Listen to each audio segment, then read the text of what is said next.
여러분들 혹시 중환자실에 들어가 보신 적 있으십니까?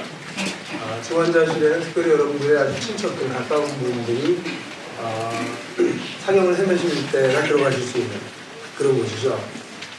저는 한 몇 년 됐는데 저희 작은아버님께서 돌아가셨을 때, 그때 거의 멸세 상태가 되신 상태일 때 제가 중환자실에 몇 번 들어간 적이 있었습니다. 우리 작은아버님 누워 계시는데 손을 만져도 손이 너무 차갑고, 옆에서 얘기해도 전혀 반응이 없으시고, 그런 작은아버님을 보면서 마음이 참 많이 아팠었습니다.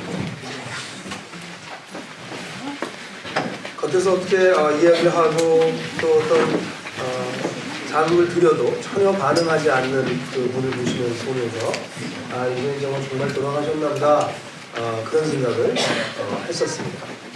근데 여러분들 실제로 그런 모습을 보면 참 우리가 안타깝게 느끼는데요. 그런 육체적으로 반응을 보이지 않기 때문에 우리가 그분이 이제 내 세상에 편했더니 돌아가셨겠구나, 그렇게 생각하는 것도 있지만, 또 다른 면에서 우리가 감정적인 면에서 반응을 보이지 않고 있는, 정서적으로 반응을 사람들 앞에 보이지 않고 있는, 그래서 정서적으로는 죽어있는 것과 같은 사람들을 만날 때가 많이 있습니다. 여기 계신 분들도 어쩌면 다른 사람들에 비해서 정서적으로 많이 눌려있거나 죽어있는, 반응이 잘 나오지 않은 그런 분들이 계실 수도 있습니다. 제가 설교할 때 제일 힘든 설교 총 중에 어떤 분들인지 아십니까? 믿지 않는 사람들. 갑자기도 웃어주시냐고 애를 쓰시면 감사드리고요. 제가 한 5, 6년 됐던 것 같아요. 여름방학 때 한국에 와서 이제 대학부들 몇 군데 수련회에서 제가 설교를 했는데, 세 번째 갔던 그 대학부, 이렇게 가게 되면 설교를 한 4개나 5개 정도 준비해 오기 때문에 같은 걸 세분들은 다 하게 되는데요. 세 번째 가서 설교했던 그 대학부에서의 그 경험을 제가 잊지 못합니다. 첫 번째 날 분명히 사람들이 반응을 보여야 되고 웃어야 될 상황인데도 웃지를 않더라고요. 두 번째 날까지도 사람들이 반응을 보이질 않아요. 오늘 여러분들은 지금 김 목사님 또 썰렁한 얘기를 하셨군요. 그런 반응을 보이지 않습니다. 실제로는 제가 그 전에 했던 대학부 첫 번째, 두 번째 교회에서는 그 첫 번째 날부터 반응이 막 감정적인 반응이 오는데요. 근데 그 교회에서는 반응이 두 번째 날까지 오지 않아서 굉장히 많이 힘들었었습니다. 이렇게 청중 자체가 경직되어 있을 수도 있습니다. 우리는 참 좋은 것 같아요. 이렇게 아까 보니까 특별히 누구라고 얘기 안 하겠지만 몇 분은 좀 유난히 많이 몸을 흔들으시는 것 같았어요. 자연스러운 것입니다, 그것이. 그런 모습들을 보고 참 좋고요. 이렇게 조크를 할 때도 같이 조크를 주고받을 수 있고, 목사님이 이렇게 나오실 때 괜히 잔 하나 들고 나오셔가지고 어디 설교할 때 이런 거 왜 들고 나옵니까? 어떤 분들은 저한테 도대체 언제 마시시냐고. 제가 다 순간순간 잘 봐서 마십니다. 근데 어떤 분은 저한테 그러시냐고. 그 때문에 신경이 쓰여서 설교를 못 듣겠다. 차라리 여기다 성경 본문을 좀 써놔요. 그래서 보실 수 있게. 그런 조크도 주고받을 수 있는 어떤 관계, 이런 게 참 좋은 것이, 목사님이니까 감히 어떻게 그런 말을 했다가 출교 처분을 나가지 않을까, 그런 분위기가 아닌 자연스러운 분위기, 그런 분위기에 있을 때 참 설교하기도 좋고, 또 커뮤니케이션이 양방향으로 일어난다는 느낌이 들게 돼요. 그런데 실제로 많은 사람들이 그렇지 못합니다.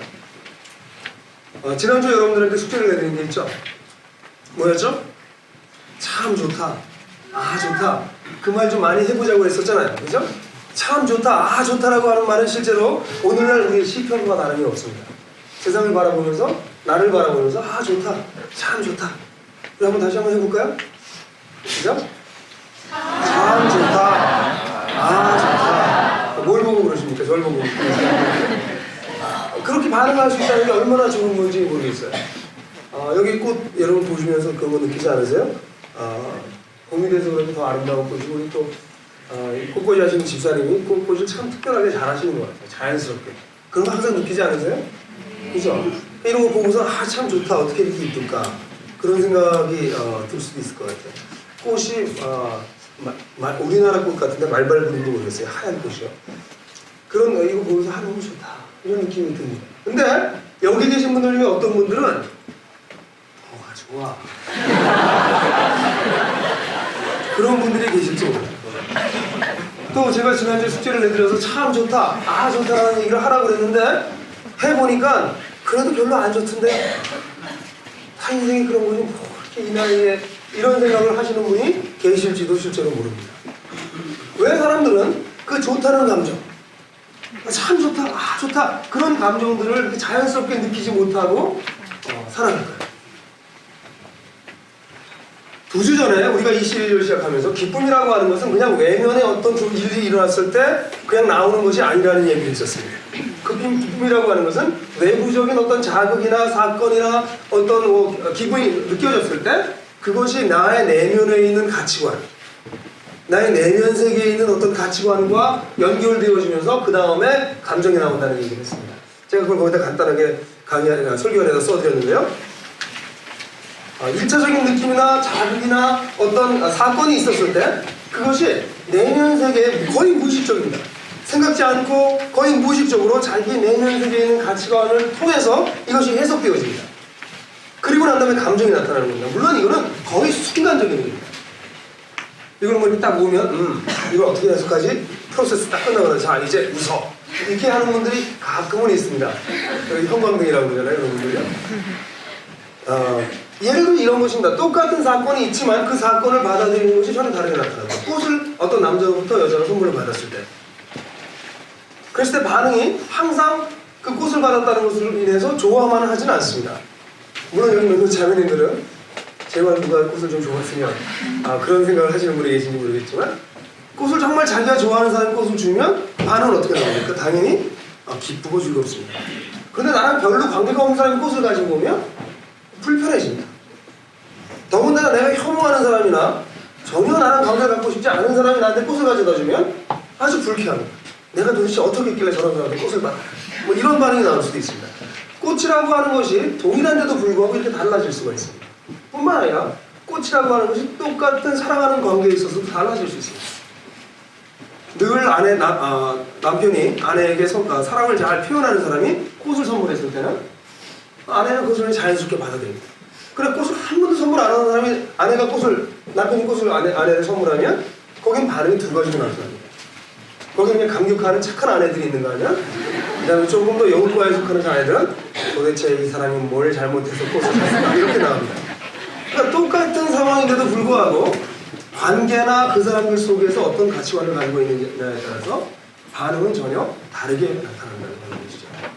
여기서 한 가지 알 수 있는 것이 무엇이냐면 실제로 사람들은 외부적으로 분명히 기쁨이 될 수 있는 사건과 자극이나 어떤 1차적인 느낌 같은 것이 오는데도 불구하고 어떤 경우에 우리의 감정 자체가 내면적으로 메말라 있어서 그런 해석이 이루어져도 반응이 나오지 않는 경우들이 있다고 하는 것입니다. 여러분들 가운데서 이 기쁨에 대한 설교에 대해서 도움을 받으시는 분들이 많이 계시는 걸 보셔서 참 기쁩니다. 그러나 어떤 분들은 그건 뭐 그 얘기가 그 얘기지 이런 느낌이 드실 수도 있고 나에게 기쁨이 과연 회복될 수 있을까? 나는 아닐 것 같아 그렇게 생각하시는 분들도 계실 수 있어요. 근데 특별히 후자의 경우에는 어쩌면 그분은 기쁨과 슬픔, 분노 이런 것들이 별로 그분의 삶 속에서 느껴지지 않는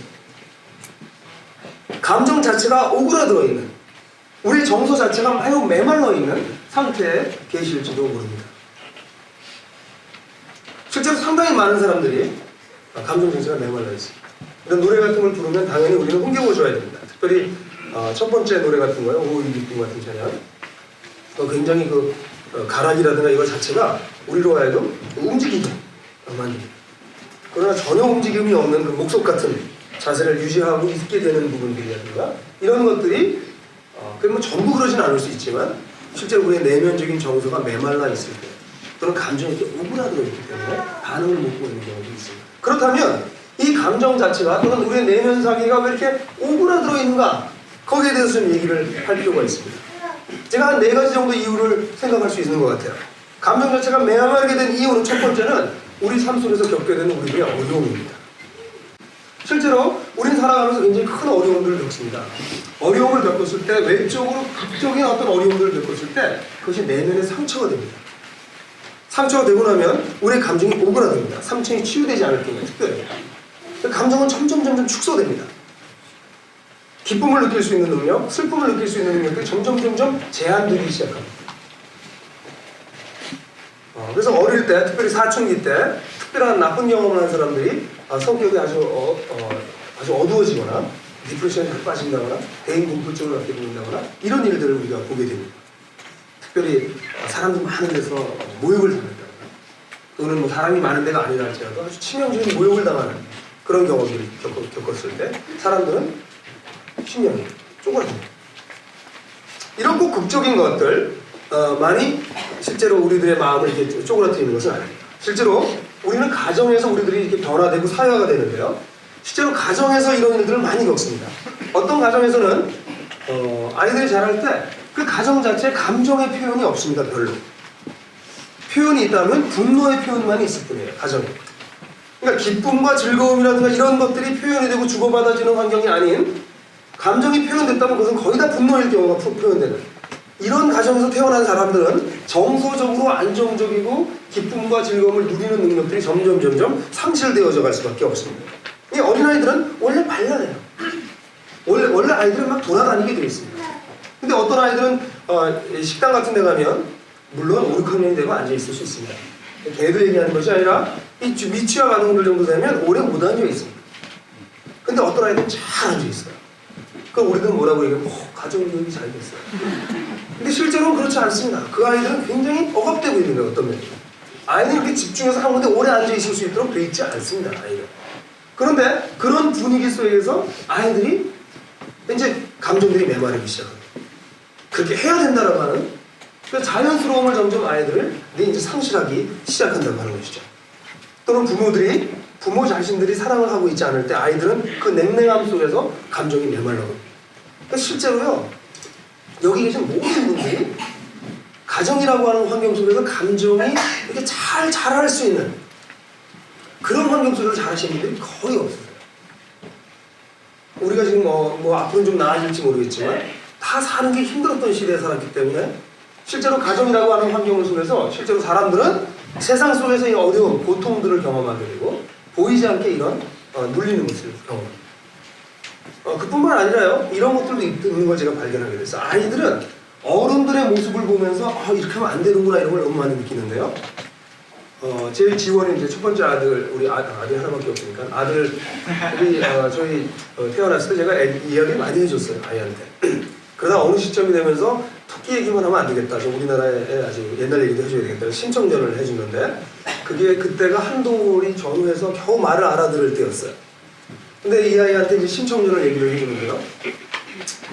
아주 구슬프게 얘기를 풀어나갔어요. 근데 이제 아이가 좀 반응이 좀 이상해요, 애가.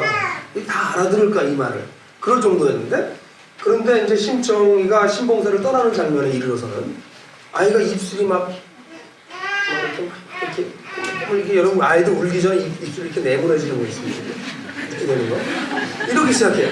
그래서 조금 더 구슬프게 얘기를 이렇게 하더니 이제 심청이가 아버지, 딸은 이제 떠납니다. 그러면서 이제 나간다는 장면을 제가 읊었어요. 그랬을 때 이 아이가 갑자기 와! 하고 울더라고요. 그래서 제가 놀랐어요. 이야기를 스토리 전개도 잘 이해하지 못할 만큼 어린아이인데도 불구하고 이 이야기를 듣고서 이 슬픈 대목에 와서 반응을 보인다. 그랬는데 이제 이게 너무 신기해서 오는 사람들한테 그 얘기를 했어요. 그랬더니 얼마 후에 또다시 이 얘기를 하니까 근데 얘가 이게 들어요. 자기 얘기를 하면. 그럼 우리가 다 묻잖아요. 웃긴다고 얘가 조금만 해서 다 알아듣는다. 그래서 다음번에 또 얼마 며칠 후에 데리고 또 누워가지고 그 얘기를 하는데 안 울려고 그래요. 안 울려고 해요. 막 억지로 입을 거기서 안 울려고 해요. 그리고 딱 돌아누워서 팍 울고 제가 그때 발견한 거는 어른들이 아이들 우리도 모르는 사이에 일종의 조롱하는 거예요. 그냥 그 순수한 감정이 나오는 거를 우리 그게 너무 신기하니까 우리는 안 그러니까. 아니 아버지가 딸을 떠나는 그 장면 그 슬픈 거 아니에요. 그죠? 근데 우리는 그렇게 안 한다는 거죠. 그러니까 다른 사람 아이가 그런 걸 보고 조롱해요. 그럼 그 아이는 그걸 보면서 이러면 안 되는구나. 이건 아주 창피한 일이구나. 이런 식으로 사람들의 감정이 오그라든다는 것이죠. 아이가 슬플 때 슬픔을 그래 그건 슬픈 거야. 내가 슬픈 건 맞는 거란다. 그렇게 얘기해주는 부모. 기뻐할 때 그 기쁨을 그래 기뻐하는 거야. 그게 좋은 거야. 그래 줄 수 있는 부모님이 얼마나 있겠어요. 다 우리 사는 거가 바쁜데. 그러다 보니까 실제로 가정 속에서 사람들은 처음부터 자라나면서 기쁨을 누리고 슬픔을 누리는 그 능력들을 점점 빼앗겨가기 시작합니다. 그 감정이라고 하는 것이 어릴 때부터 처음엔 굉장히 발전 가능한 그런 것이었는데 자라가면서 이렇게 오그라들기 시작합니다. 이것이 문화적으로도 또 그래요. 문화적으로 특별히 우리가 아주 세뇌되고 있다고 생각하는데요. 어릴 때부터 우리가 배워온 것이 감정은 열등하다는 것이에요. 연약한 사람들이 감정적으로 표현한다고 생각해요. 그래서 감정은 여자의 것이라고. 남자들은 그러면 안 된다고. 남자아이들이 울면 남자아이가 왜 울어? 이렇게 얘기합니다. 그래서 우리 한국 사람은 남자들이 눈물을 거의 안 흘리시는 분들이 많습니다. 그러니까 어릴 때부터 수십 년 동안 그렇게 살아온 것입니다. 울면 안 된다. 울면 굉장히 창피한 것이고 뭔가 용기가 없는 것이고 남다답지 못한 것이죠. 제가 이 얘기를 해야 되는지 모르겠는데 조금 설계가 부적절하긴 하지만 제가 이 얘기 좀 해야 되겠습니다. 제가 남자 화장실에 가보면요, 여자분들 안 가보셨죠? 잘 모르실 거예요. 남자 화장실에 가보면 남자들한테 좀 한 걸음 더 가까이 오라는 사인이 많이 있습니다. 그러니까 깨끗하게 좀 처리하기 위해서 한 걸음 더 가까이, 청결한 당신을 저는 존경합니다. 이 등등의 그런 표현이 있는데 제가 그런 걸 보다 하나를 본 거는 정말 제가 거의 그 자리에서 꼭 절도할 뻔했던 그런 표를 봤어요. 그게 뭐냐면 남자가 흘리지 말아야 할 것은 눈물만이 아닙니다.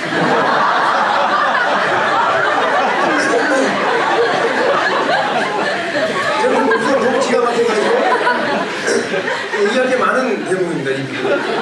그런데 그 얘기를 보면서 느꼈던 것이 남자는 눈물을 흘리면 안 된다. 감정적으로 이렇게 그러면 안 된다. 이런 세뇌를 우리가 받아와가지고 특별히 남자분들이 감정적인 반응들을 잘 못합니다. 웃어야 될 때도 크게 웃지 않습니다. 반응. 그냥 이렇게 마지막 소리로 이렇게 껄껄 이렇게 웃고 합니다. 감정적으로 어떤 면에서 이렇게 눌려 있는 것이죠. 그렇게 표현하지 말라고 배워왔기 때문에 세뇌된 것이죠. 뿐만 아니라 영적인 면에서도 잘못된 영성관을 가지고 계신 분들이 많습니다. 영적이 된다고 하는 것은 감정의 폭이, 감정의 기복이 적은 것이다. 이런 생각이 우리 가운데 있습니다. 영적이 된다고 하는 것은.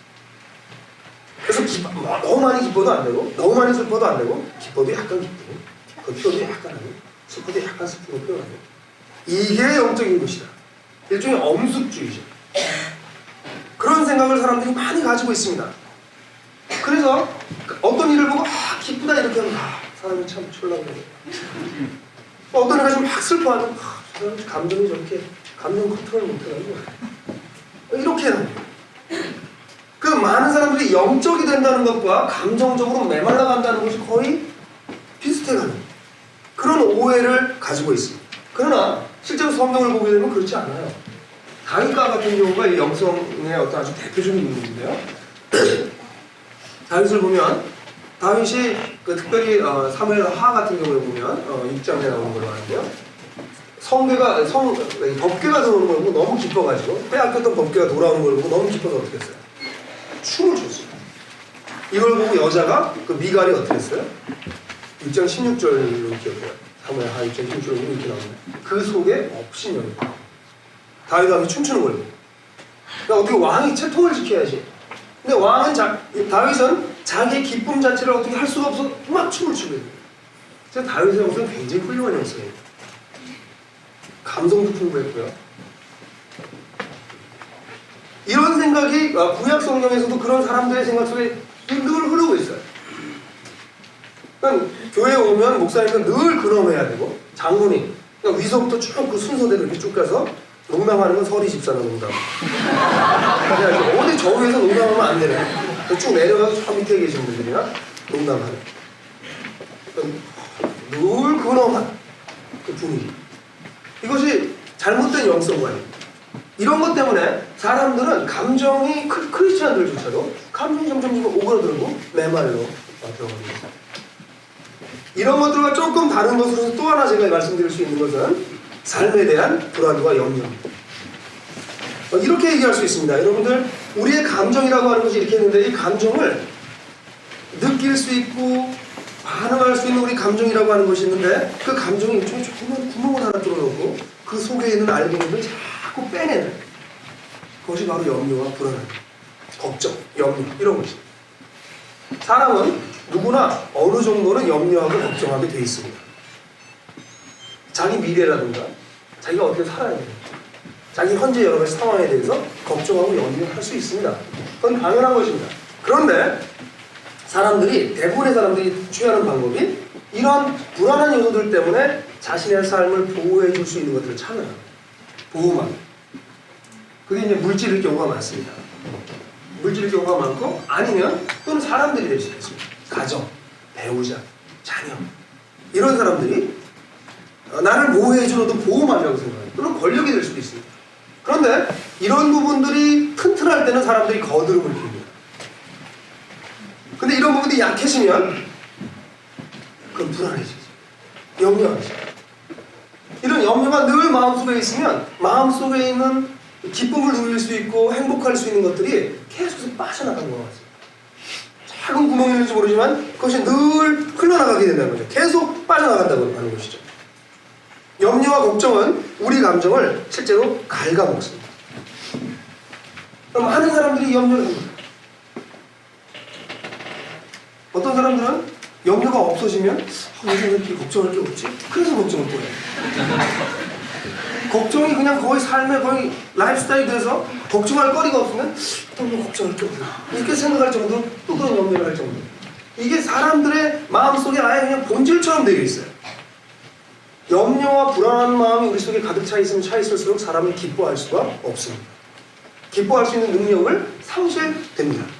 그러니까 문제는 우리의 감정이 이렇게 오그라들어 있는 한, 우리의 정서가 이렇게 메말라 있는 한, 외부적으로 아무리 기뻐할 수 있는 조건들이 생겨도 그것을 반응하지 못한다는 것이에요. 아, 저게 좋은 일이다라고 해석을 해도 기쁨이 따라오지 않아요.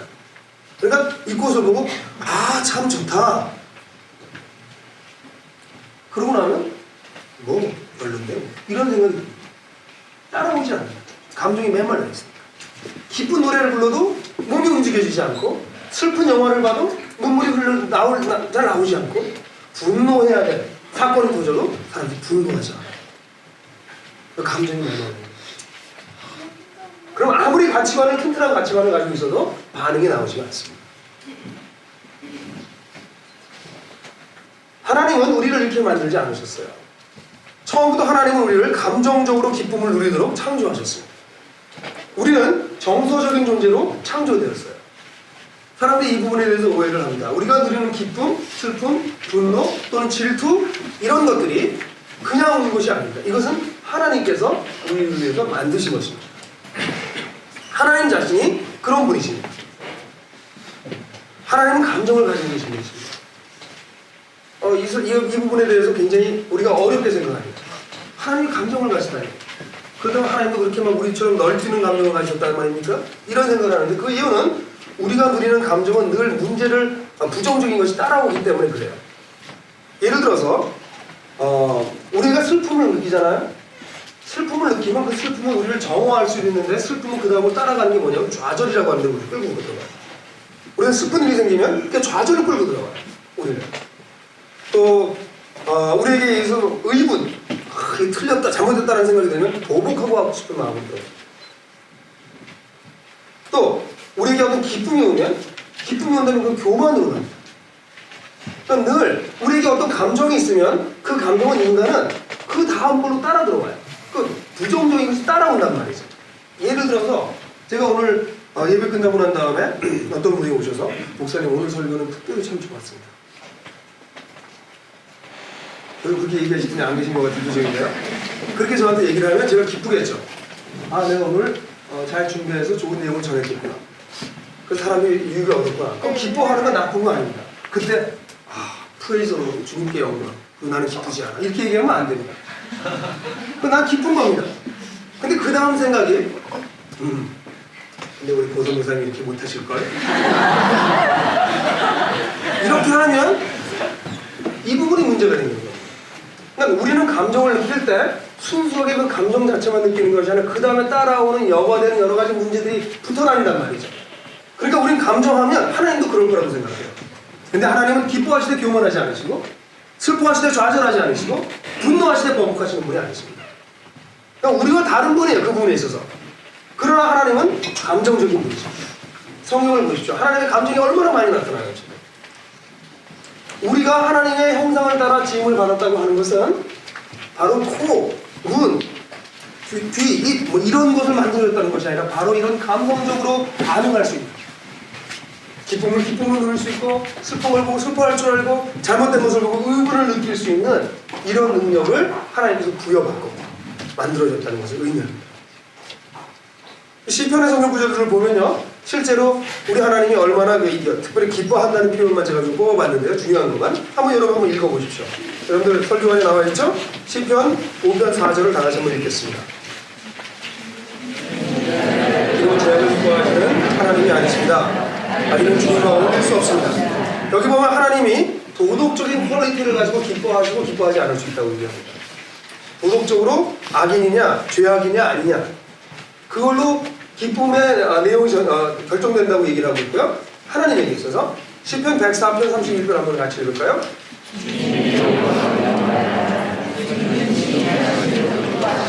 주님은 친히 행하신 일로 기뻐하신다라는 표현을 하고 있습니다. 자신이 행하신 일을 보시고선 기뻐하신대요. 여러분들 제가 볼 때 이것도 우리 인간에게서 아주 중요한 건데요. 여러분들이 어떤 일을 하시고 나면 예를 들어서 뭐 의사가 환자를 수술을 했어요. 근데 환자가 잘 나아요. 그럼 기쁘잖아요. 자기가 한 일을 가지고. 오늘 성관에 기쁘세요? 네? 전반적으로 잘 됐죠? 찬양이? 자기들이 찬양하고 잘 됐으니까 기쁘단 말이죠. 이게 하나님의 성품에서 나오는 부분이에요. 하나님도 자신이 행하신 일을 보고 기뻐하세요. 그 가장 잘 나타났던 게 어디예요? 천지창조 때. 천지창조 때 하나님께서 보기에 좋았더라. 계속 보기에 좋았더라. 본인이 만들어 놓으시고. 그래서 세상 사람들은 우리는 거꾸로 얘기하잖아요. 아유, 자기가 해놓고 자기가 좋다. 이렇게 얘기할 수 있잖아요. 그렇죠? 우리 그렇게 생각해요. 그게 아니라는 거예요. 자기가 해놓고 자기가 좋아해요. 인간을 그렇게 만드셨어요. 하나님 자신이 그렇고. 그뿐만 아니라 시편 147편 10절 11절을 보면요, 한번 다 같이 한번 읽어봅시다.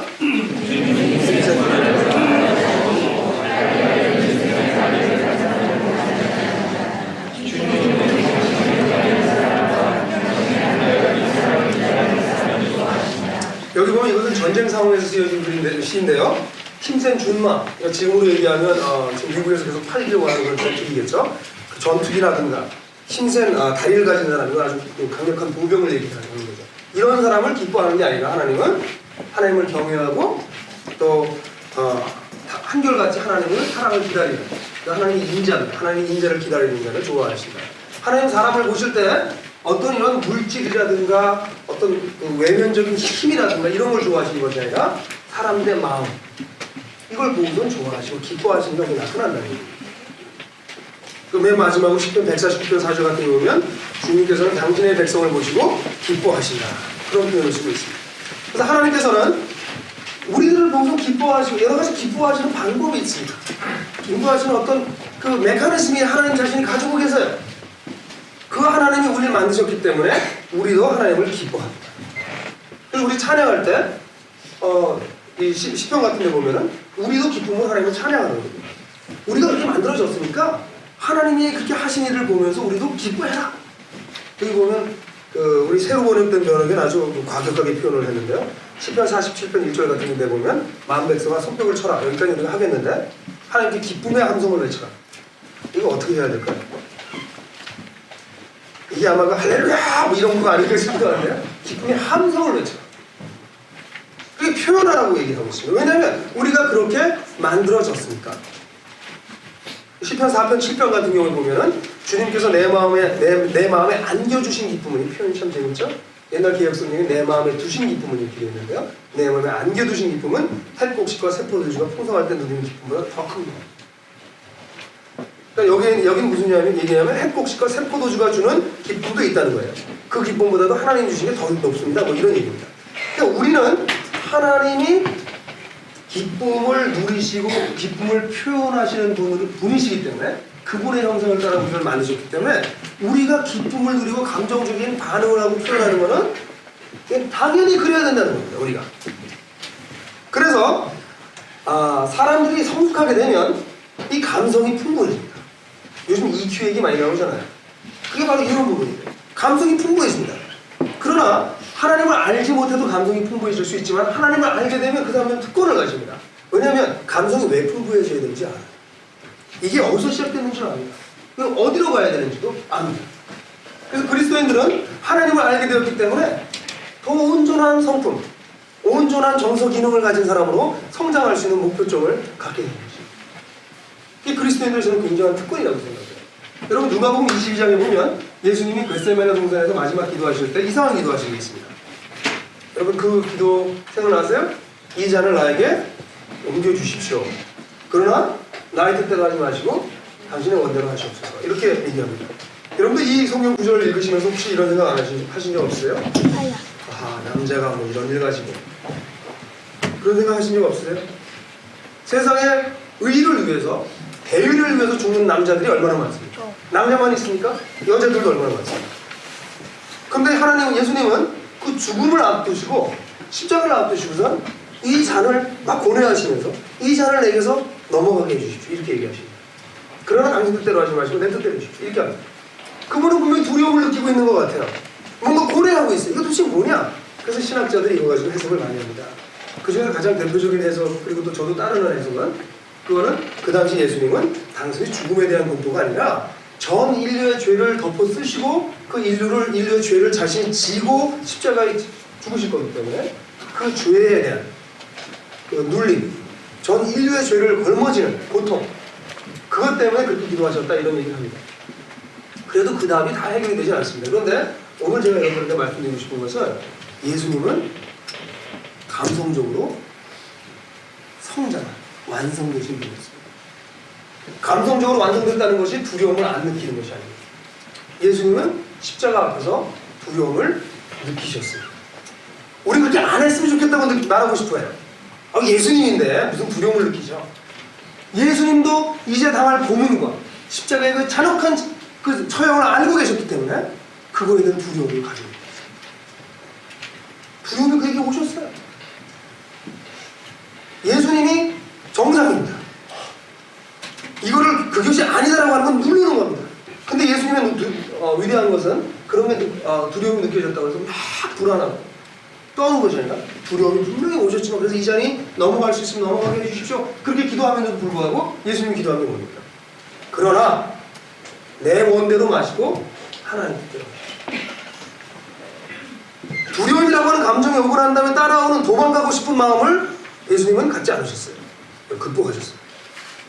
내 뜻대로 하지 말고 하나님 뜻대로 하십시오. 이게 성장한 사람의 모습입니다. 이게 장성한 사람의 모습입니다. 그런데 어떤 크리스찬들은 두려움도 안 느끼고 슬픔도 없고요. 그런 게 크리스찬이 되는 거죠. 어머니가 돌아가셨어요. 그럼 돈 슬퍼야죠. 당분간 못 볼 때문에. 아무리 천국에 가서 만나도 당분간 못 보잖아요. 그죠? 그럼 슬퍼해야 되는데 크리스찬은 저는 안 슬픕니다. 이상한 사람들을 만나게 된단 말이에요. 왜 안 슬퍼요? 당분간 못 만나는데 하늘에 소망이 있지만 일단 슬픔이 있어서 그게 좌절로 가는 슬픔이 아니라 막 곡하고 이런 슬픔이 아니라 슬픔이 있지만 그러나 이 슬픔은 이제 미래에 하나님께서 다시 채워주고 그런 소망을 갖는 것과 안 슬픔이야 이렇게 얘기하는 건 저는 다릅니다. 여러분들이 만약에 직장에서 갑자기 일을 듣는다거나 아이가 갑자기 다쳤거나 이런 것 때문에 두려움이 몰려오시니까 여러분들한테 이거 어떻게 될까? 이제 내가 어떻게 살 수 있을까? 이 아이가 괜찮을까? 그런 두려움이 여러분들 올 때 그 두려움은 정상적인 겁니다.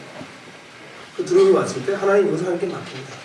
그래서 두려움이 사라지는 것을 경험하는 것이 그게 정상적인 것이 뭐 직장에서 무슨 어려움이 생겼는데 난 괜찮아요. 그렇게 억지로 그렇게 얘기하지 마십시오. 안 괜찮아요. 속에서 내일 어떡하지? 고민하는 거. 겉으로 난 괜찮아요. 이렇게 얘기를 하는 거예요. 정상적으로 하나님을 알게 된 사람의 특권은 뭐냐면 정상적으로 됩니다. 우리 감성도 정상적으로 회복됩니다. 슬퍼하는 건 슬퍼하고 기뻐하는 건 기뻐하고 두려워하는 건 두려워하고 그럴 수 있도록 되는 것이 그것이 정상적인 그리스도입니다. 그러면 제가 오늘 여러분들에게 얘기하고 싶은 건 이것입니다. 그렇다면 이 감정 속에 있는 기쁨을 어떻게 개발할 것인가 하는 거예요. 여러분들과 제 속에 있어야 될 이 감성적인 기쁨. 지금 우리 감정이 쪼그라들어가지고 반응을 못하는데 사람들은 이 외부적으로 기쁠 것들이 와도 반응을 못하는 이걸 어떻게 키울 거냐 하는 거예요. 그러기 위해서 첫 번째 우리의 기쁨을 앗아가는 내면의 적을 몰아내는 겁니다. 적은 늘 내 안에 있어요. 우리의 감정을 이 풍성해질 수 있는 감정을 오그라뜨리는 것은 우리 내면에 있습니다. 예를 들어서 이런 것들입니다. 인생에 대해서 어려움이 없을 거다라고 생각하시는 분이 아직도 있으실지 몰라요. 앞으로 점점 좋아질 거야. 앞으로 어려움이 없을 거야. 그렇게 생각하시는 나이브한 아주 천진난만한 세계관을 가지고 계신 분들은 고통이 닥치면 이게 왜 나한테 닥쳤지? Why me? 그 대표적인 표현이잖아요. Why me? 이 얘기는 뭐냐면 왜 옆사람이 아니고 나예요. 그 얘기예요. 왜 이 고통이 나한테 옵니까? 이 옆사람한테 떨어져야지. 그건 어리숙하고 천진난만한 세계관입니다. 우리가 이 세상에 사는 동안 고통을 피해갈 수는 없습니다. 고통은 늘 있게 마련입니다. 그런데 우리가 만약에 우리가 가지고 있는 세계관 자체가 인생은 고통이 없는 거야. 점점 나아지겠지. 그렇게 생각하고 사시면 나이가 들면 들수록 계속해서 배신감만 느낍니다. 이럴 줄은 몰랐는데 이런 게 아니었어. 와인이.